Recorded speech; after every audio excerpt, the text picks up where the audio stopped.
Welcome back to the channel, gentlemen and ladies. Go on then, what kit is this? What aircraft is this? Looks nice, doesn't it? This is the Eduard stroke Hasegawa Liberator.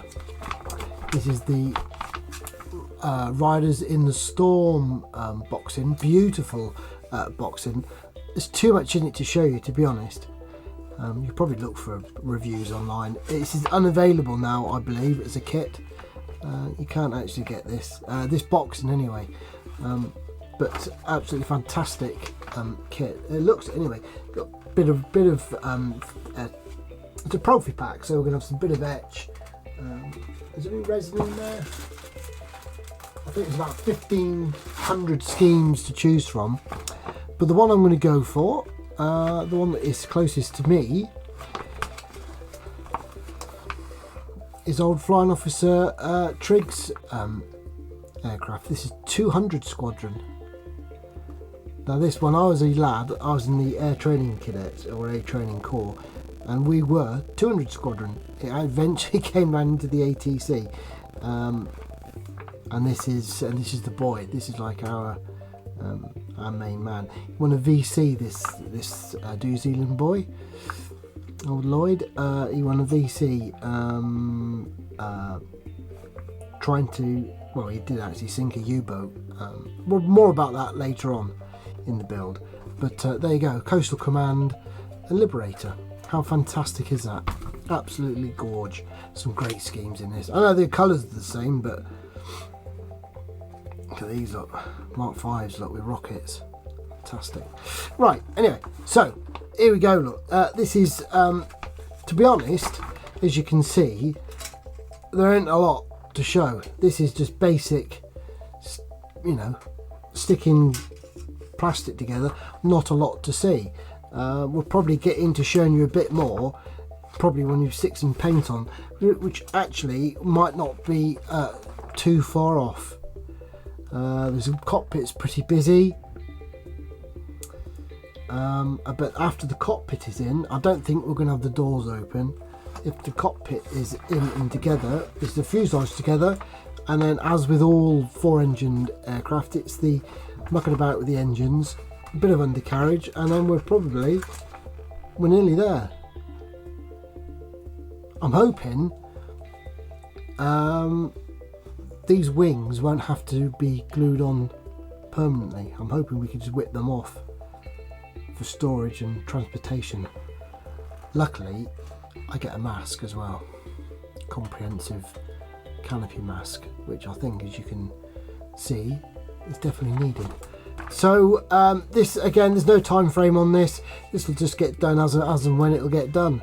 So look forward to the next instalment. We've painted the interior, and we've just attached the starboard side onto the fuselage. As you can see, you're not going to see any of this. So it's just painted. No primer. I'm trying it with no primer just to see how we get on, just to speed up the process of painting. You know, probably you don't need primer internally. These paints are, just bear with me, these are Mr. Colour chromite yellow, and the interior colour is the zinc chromite type 1, but with a bit of black added. I've just gone with the kit instructions. It's not about, this model isn't about the internals. I mean, there's no ribbon structure, there's nothing inside there. This isn't about the internals, this is purely about what the kit represents, which is obviously 200 Squadron. So as I say, it's just basically painted. The cockpit's just literally, I wouldn't say I've thrown it together, but I haven't spent too much time on it either. I do not like painted PE, pre-painted PE, because you can never match the colours up. So that's all together.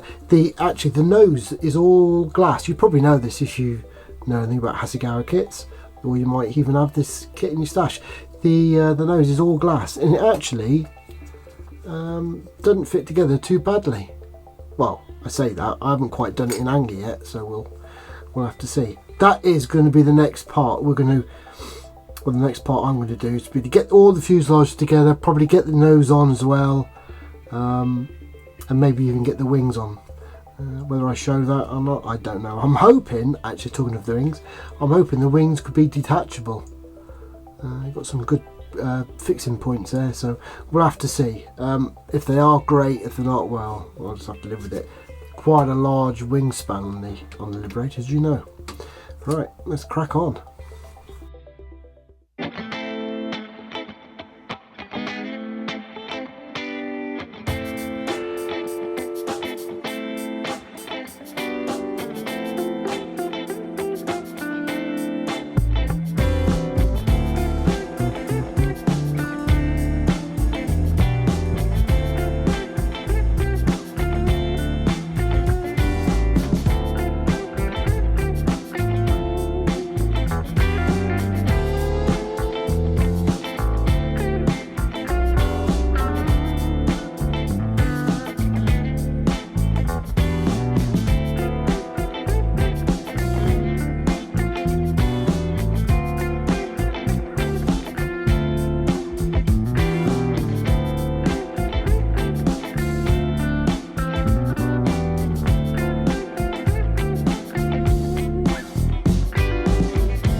Fuselages together, as you can see.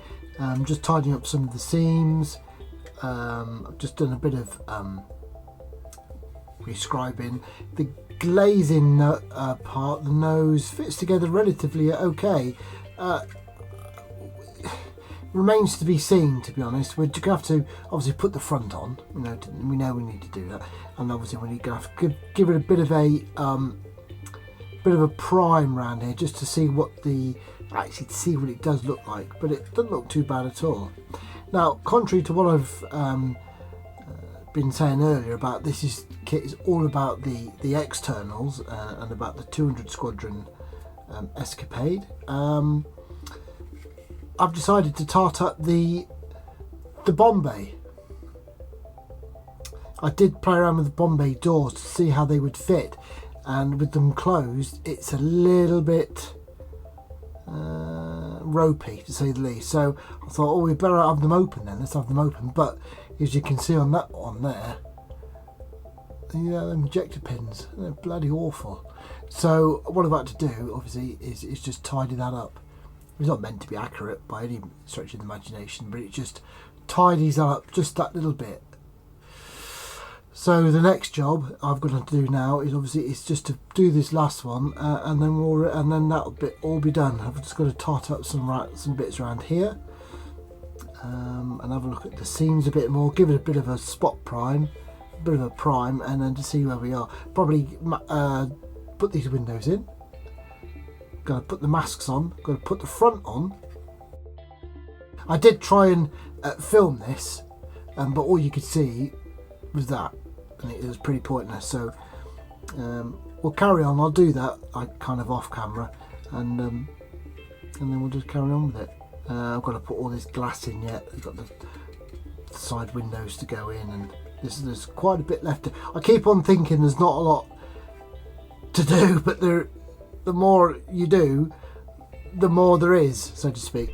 Anyway, I ought to get on with it really, and then we'll be ready for mucking about with the wings. So they are together. Obviously there's the engines to do yet, and muck about with the undercarriage a bit, but this is see, they are detachable. This side's a lot better than this side for some reason. This side here, the starboard side, isn't going in very well. I don't know why, but anyway, it looks like they're going to be detachable. So I keep on promising myself that we're not far away from getting some paint down, but I think it's probably further than I lead myself to believe. This is what we've had done. Look, this is what we've got up to now.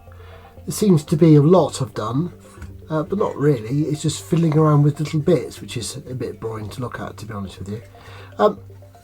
The sail's fitted quite nicely. These are two-part. There's a seam there that just probably wants one of these wants tidying up. I can't remember which one it is now. They've all filed down and cleaned up before putting onto the wing, and then you've got the cowling, which obviously is a separate part, which comes as 3 parts. So you get 2 halves and a front, and obviously it fits together like that, glued on,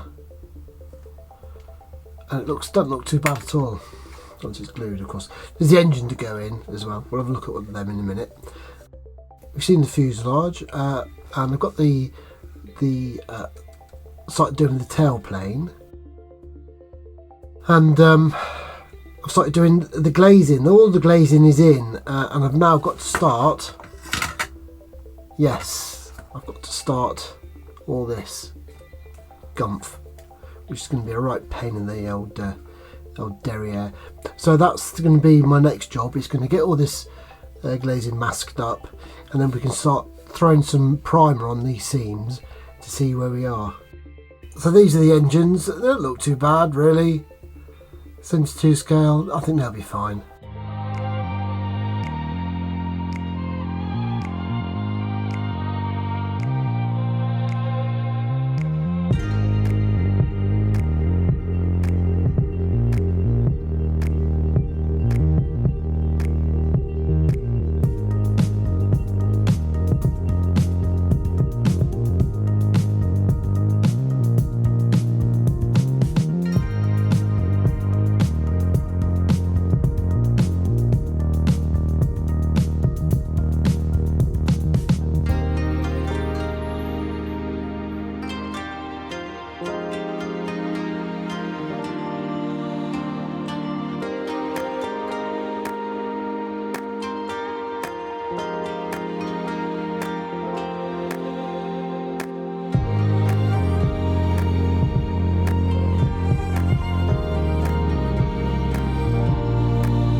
So the next job, we've masked off the Bombay. The next job obviously is going to be priming. We're going to go with black again as usual. I did consider the grey, but I just can't do it. It's got to be black, isn't it? So we'll have a go with that now. So next time you see her, she'll be all in black. So she's all primed up, as you can see. We've used Mr. Surfacer, thinned with Mr. Leveling Thinner as normal. So, God, he's such a big beast.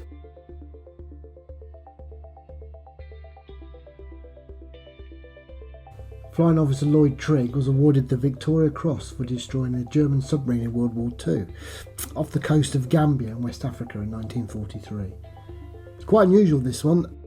I don't know of any other, certainly not a VC, that has been awarded solely on the testimony of the enemy. The only people surviving this action was the U-boat crew, and it might be easier if I just go to the citation. Air Ministry, 2nd November 1943. The King has graciously pleased to confer the Victoria Cross on the undermentioned officer for recognition of conspicuous bravery. Flying Officer Lloyd Allen Trigg, DFC, New Zealand Air Force, missing, believed killed, 200 Squadron, which is RAF Coastal Command. Flying Officer Trigg had rendered outstanding service, convoy escort and submarine duties. He had completed 46 operational sorties, displayed skill and courage of the very highest order. One day in August 1943, Flying Officer Trigg undertook as captain and pilot a patrol in a Liberator. This is the one, obviously, the Liberator we're building. Although we had not previously made any operational sorties on this type of aircraft. After searching for 8 hours, a surfaced U-boat was sighted. Flying Officer Trigg immediately prepared to attack. During the approach, the aircraft received many hits from the submarine's anti-aircraft guns and burst into flames, which quickly enveloped the tail. The moment was critical. Flying Officer Trigg could have broken off the engagement, made a forced landing into the sea, but if he continued the attack, the aircraft would present a no deflection target. Every second spent in the air would increase the intensity of the flames and diminish his chances of survival. There could have been no hesitation or doubt in his mind that he maintained his course in spite of already precarious conditions. His aircraft executed a masterly attack. Skimming over the U-boat at less than 50 feet with anti-aircraft fire entering his open bomb bay doors, Flying Officer Trigg dropped his bombs on and around the U-boat, where they exploded with devastating effect. A short distance further on, the Liberator dived into the sea and her gallant captain and crew all died. The U-boat sank within 20 minutes. Some of her crew were picked up later in a rubber dinghy and had broken loose from the Liberator. The Battle of the Atlantic has yielded many fine stories of air attacks on underwater craft. The Flying Officer Trigg's exploit stands out as an epic of grim determination and high courage. His was a path of duty that leads to glory. And that was in the London Gazette, dated in 1943. So there you go. That's really unusual. The citation doesn't actually say that the testimony from the U-boat captain, he was one of a few of the crew, or 20 crew, was it, to survive the action. It was his testimony that led to Flying Officer Trigg getting his VC. So let's go back to the build.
after the decaling, we've just got a couple of coats, well not even a couple of coats really, just a light blow over of the semi-gloss clear, just to give us a bit of, even out the decals a little bit, get something like that.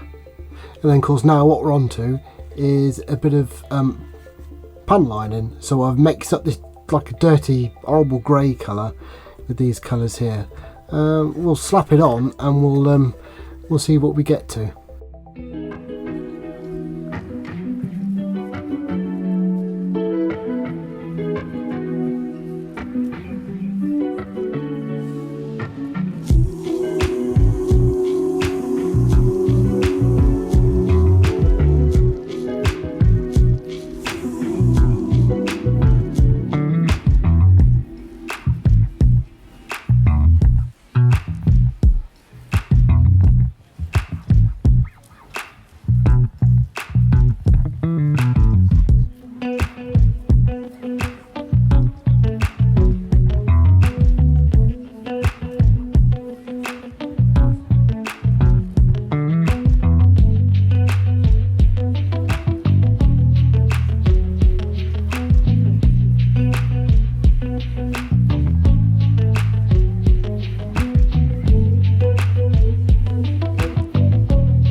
And then once it's dry, then we'll just take a little dab of thinners. This is, what is this? This is just enamel odourless thinners.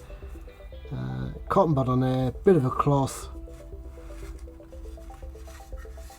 And then we'll just go in the direction of airflow. Before and after.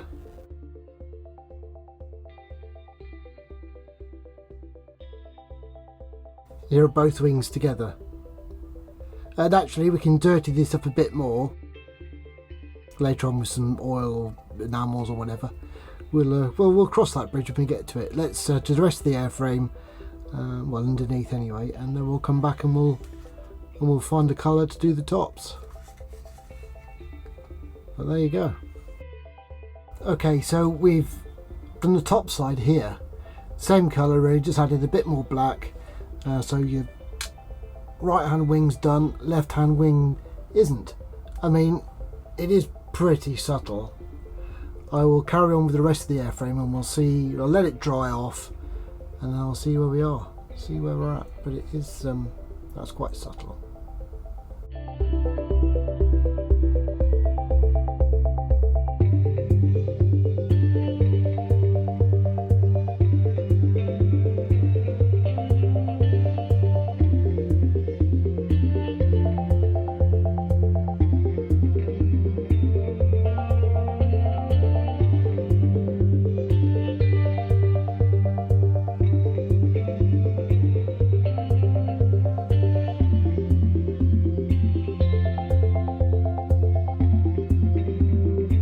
To add a little bit of depth and trying to add a little bit more variation to the oils, I've used these enamel stuff here. This is the AK panel liners, that one there, grey and blue camouflage, and the white and winter camo. You can't really see it a lot, it's quite subtle. That's all I want it to be. I don't want it to be over the top. To be honest with you, it looks a little bit over weathered, naked eye. But it'll do, it's fine. I don't want it too over the top. It's not that type of build, it's more about the aircraft than the actual technique. So flat coat, and then we'll come back and might even be time for final assembly. I'm just looking around and see what the bits I've got to do. Yeah, it might be coming up to final assembly, so that's good to get this one out of the way. So after a flat coat, this is the sort of effect we get. Nice and subtle, I think. You be the judge of that. The flat coat I did use was this rather nice GX114 here. Rather nice. Although I think I do prefer the MRP, but there you go. Less said about that, the better, I think.